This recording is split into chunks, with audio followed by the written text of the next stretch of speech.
ನಮಸ್ಕಾರ ಸ್ನೇಹಿತರೆ.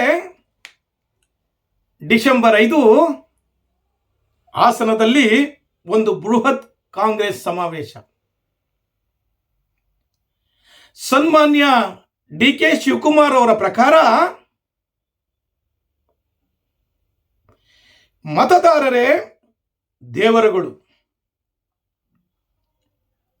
ಮತದಾರರೇ ದೇವರುಗಳು, ಟೀಕೆಗಳು ಅಳಿಯುತ್ತವೆ, ಕೆಲಸಗಳು ಉಳಿಯುತ್ತವೆ. ಈ ಒಂದು ಸಮಾರಂಭ ಕಾಂಗ್ರೆಸ್ ಪಕ್ಷದ ಸಮಾರಂಭ, ಕಾಂಗ್ರೆಸ್ ಸಿಎಂ ಅವರ ಸಮಾರಂಭ ಹಾಗೂ ಕಾಂಗ್ರೆಸ್ ಗ್ಯಾರಂಟಿಗಳ ಸಮಾರಂಭ.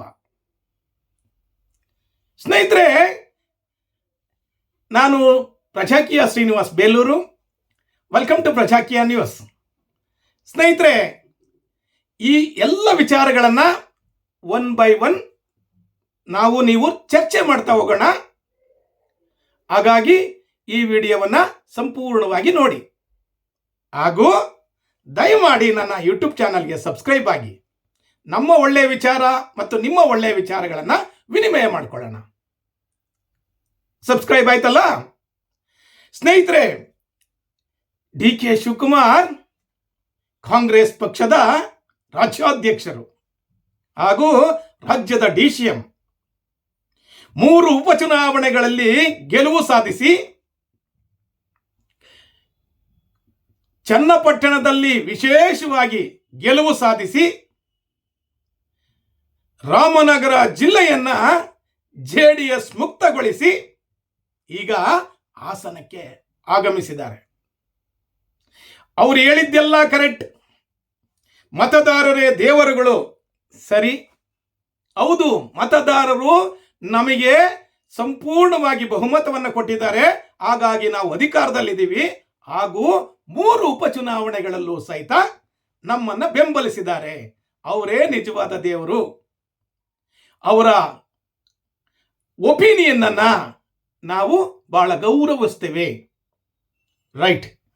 ಅದೇ ರೀತಿ ಸ್ನೇಹಿತರೆ, ಅವರು ಹಾಸನಕ್ಕೆ ಬಂದಿರೋದು ಇದನ್ನ ಹೇಳೋದಕ್ಕಲ್ಲ, ಅಥವಾ ಟೀಕೆಗಳು, ಈ ಜೆಡಿಎಸ್ ಬಿಜೆಪಿಯವರು ಮಾಡುವಂತ ಟೀಕೆಗಳು ನಮ್ಮನ್ನೇನು ಮಾಡಲಿಲ್ಲ. ಮತದಾರರು ನಮಗೆ ಅಮೋಘವಾದ ಗೆಲುವನ್ನು ಕೊಟ್ಟರು. ನಮ್ಮನ್ನು ಅವರು ಒಪ್ಕೊಂಡ್ಬಿಟ್ಟಿದ್ದಾರೆ. ನಾವು ಮಾಡಿದಂತಹ ಗ್ಯಾರಂಟಿಗಳು, 5 ಗ್ಯಾರಂಟಿಗಳು ನಮ್ಮನ್ನ ಈ ಚುನಾವಣೆಗಳಲ್ಲಿ ಗೆಲುವಿನ ದಡ ಸೇರಿಸಿದೆ ಅನ್ನೋದನ್ನ 100% ಅವರು ಹೇಳಲಿಕ್ಕೆ ಅಂತ ಪ್ರಯತ್ನ ಮಾಡ್ತಿದ್ರು. ಆದರೆ ಅದರ ಒಳಗಿರುವಂತಹ ಉದ್ದೇಶ ಏನಪ್ಪಾ ಅಂದ್ರೆ, ಹಾಸನದ ಸಮಾವೇಶದ ಉದ್ದೇಶ, ಮೂಲ ಉದ್ದೇಶ ಏನಿತ್ತು?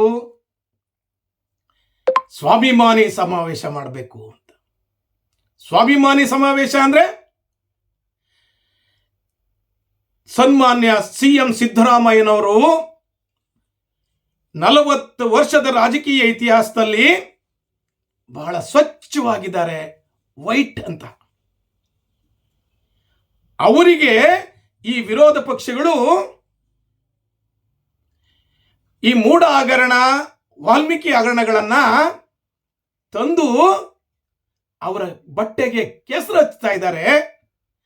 ಆದ್ದರಿಂದ ಹಿಂದುಳಿದವರು, ಅಲ್ಪಸಂಖ್ಯಾತರು, ಮುಂದುವರೆದ ಎಲ್ಲ ಸಮುದಾಯದ ಜನ ಸಿದ್ದರಾಮಯ್ಯನವರಿಗೆ ಸ್ವಾಭಿಮಾನಕ್ಕೆ ಧಕ್ಕೆ ಆಗಿದೆ ಅಂತ ಹೇಳಲಿಕ್ಕೋಸ್ಕರ ಈ ಸ್ವಾಭಿಮಾನಿ ಸಮಾವೇಶ ಮಾಡ್ತೀವಿ ಅಂತ ಇದ್ರು. ಆಗ ರಾಜ್ಯದಿಂದ ಹೈಕಮಾಂಡ್ಗೆ ಒಂದು ಬೇನಾಮಿ ಲೆಟರ್ ಆಯಿತು. ಇದು ವ್ಯಕ್ತಿ ಪೂಜೆ ಮಾಡುವಂತಹ ಸಮಾರಂಭ ಆಗ್ತಾ ಇದೆ, ಇದು ಸ್ವಾಭಿಮಾನಿ ಸಮಾವೇಶ ಅಲ್ಲ, ಸಿದ್ದರಾಮೇಶ್ವರ ಸಮಾವೇಶ ಅಂತ. ಆಗ ಹೈಕಮಾಂಡ್ ಹೌದು, ಹಿಂದುಳಿದ ಒಕ್ಕೂಟಗಳ ಸಮಾವೇಶ ಜೊತೆಗೆ ಇದನ್ನ ಕಾಂಗ್ರೆಸ್ ಸಮಾವೇಶವಾಗಿ ಕನ್ವರ್ಟ್ ಮಾಡಿ ಅಂತ ಡಿ.ಕೆ. ಶಿವಕುಮಾರ್ ಅವರಿಗೆ ಆದೇಶ ಮಾಡಿದ್ದೇ ಕ್ಷಣ ಡಿ ಕೆ ಶಿವಕುಮಾರ್ ಅವರು ಎಲ್ಲವನ್ನ ಬಿಟ್ಟು ಹಾಸನಕ್ಕೆ ಬಂದರು. ಹಾಸನಕ್ಕೆ ಬಂದು ಹಾಸನ ಸಮಾವೇಶ ಕಾಂಗ್ರೆಸ್ ಸಮಾವೇಶ ಅಂದ್ರು, ಗ್ಯಾರಂಟಿ ಸಮಾವೇಶ ಅಂದ್ರು. ನಾವೇನ್ ಮಿತ್ರ ಪಕ್ಷದಲ್ಲಿಲ್ಲ, ನಮ್ದೇ ಕಾಂಗ್ರೆಸ್ ಪಕ್ಷದ ಸಮಾವೇಶ, ಕಾಂಗ್ರೆಸ್ ಸಿಎಂ ಸಮಾವೇಶ ಅಂದ್ರು. ಹಾಗೂ ಮುಂಬರುವಂತಹ ಜಿಲ್ಲಾ ಪಂಚಾಯತ್ ತಾಲೂಕ್ ಪಂಚಾಯತ್ ಚುನಾವಣೆಗೆ ನಮ್ಮ ಕಾರ್ಯಕರ್ತರನ್ನ ಉರಿದುಂಬಿಸ್ಲಿಕ್ಕೆ ಹಾಗೂ 25 ವರ್ಷ ಆದ್ರೂ ಸಹಿತ ಇಲ್ಲಿ ಕಾಂಗ್ರೆಸ್ ಎಂಪಿ ಇರಲಿಲ್ಲ, ಆ ಕಾಂಗ್ರೆಸ್ ಎಂಪಿ ಬಂದಿದ್ದಾರೆ. ಈಗ ಜನ ವೋಟ್ ಕೊಟ್ಟು ಗೆಲ್ಸಿದ್ದಾರೆ. ಹಾಗಾಗಿ ಆ ಒಂದು ವಿಜಯೋತ್ಸವವನ್ನು ಮಾಡಲಿಕ್ಕೆ ನಾವೆಲ್ಲ ಈ ಸಮಾವೇಶವನ್ನ ಮಾಡ್ತಾ ಇದ್ದೀವಿ ಅಂತಂದ್ರು. ಸ್ನೇಹಿತರೆ, ಇಷ್ಟೆಲ್ಲ ಹೇಳಿದಂತ ಶಿವಕುಮಾರ್ ಅವರು ಒಂದೇ ಒಂದು ಹೇಳಿಲ್ಲ. ಹಾಸನ ಜಿಲ್ಲೆಯಲ್ಲೂ ಸಹಿತ JDS ಅನ್ನ ಮುಕ್ತ ಮಾಡ್ತೀವಿ ಅಂತ ನೇರವಾಗಿ ಯಾವುದೇ ಕಾರಣಕ್ಕೂ ಹೇಳಿಲ್ಲ. ಅವರ ಉದ್ದೇಶ ಒಂದೇ, ಹಾಸನ ಸಮಾವೇಶ ಸ್ವಾಭಿಮಾನಿ ಸಮಾವೇಶನೋ ಅಥವಾ ಸಿದ್ದರಾಮಯ್ಯ ಸಮಾವೇಶನೋ ಅಥವಾ ಗ್ಯಾರಂಟಿ ಸಮಾವೇಶನ ಅಲ್ಲ. ಹಾಸನ ಜಿಲ್ಲೆಯಲ್ಲಿ JDS ಅಂದ್ರೆ ಗೌಡರ ಭದ್ರಕೋಟೆ, JDS ನ ಭದ್ರಕೋಟೆ, ಅಲ್ಲೂ ಸಹಿತ JDS ಅನ್ನ ಮುಕ್ತ ಮಾಡೋದೇ. ಅದಕ್ಕೆ ಕರೆಕ್ಟ್ ಆದಂತ ರೂಟ್ ಪ್ಲಾನ್ ರೆಡಿ ಆಗಿದೆಯಂತೆ.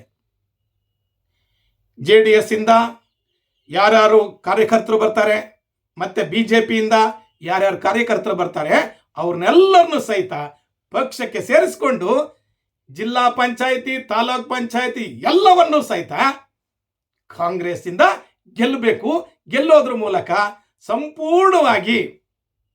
ಹಾಗೂ ಇನ್ನೊಂದು ಪಾಯಿಂಟ್, JDS ಮತ್ತು ಕಾಂಗ್ರೆಸ್ನ ಹಲವಾರು ನಾಯಕರು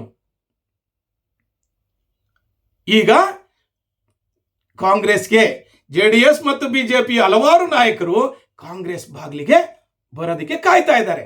ಅವ್ರನ್ನೆಲ್ಲ ವೆಲ್ಕಮ್ ಮಾಡಿಕೊಂಡು ಮುಂದಿನ ದಿನಮಾನಗಳಲ್ಲಿ ಹಾಸನ ಜಿಲ್ಲೆಯನ್ನ JDS ಮುಕ್ತ ಮಾಡೋದೇ DK ಶಿವಕುಮಾರ್ ಹಾಗೂ ಸಿದ್ದರಾಮಯ್ಯನವರ ಮೂಲ ಉದ್ದೇಶ. ಇದು ನನ್ನ ಇವತ್ತಿನ ವಿಚಾರ. ಈ ವಿಚಾರ ನಿಮಗೆ ಸರಿ ಅನಿಸಿದ್ರೆ ಲೈಕ್ ಮಾಡಿ, ಹಾಗೂ ನಿಮ್ಮ ಅನಿಸಿಕೆ ಅಭಿಪ್ರಾಯಗಳನ್ನು ಕಾಮೆಂಟ್ಸ್ ಮೂಲಕ ತಿಳಿಸಿ. ದಯಮಾಡಿ ನನ್ನ ಯೂಟ್ಯೂಬ್ ಚಾನಲ್ಗೆ ಸಬ್ಸ್ಕ್ರೈಬ್ ಆಗಿ ನನ್ನ ಈ ವಿಡಿಯೋವನ್ನು ಸಂಪೂರ್ಣವಾಗಿ ನೋಡಿದ್ದಕ್ಕೆ ನಿಮಗೆಲ್ಲರಿಗೂ ಶರಣಾರ್ಥಿ. Thank you very much.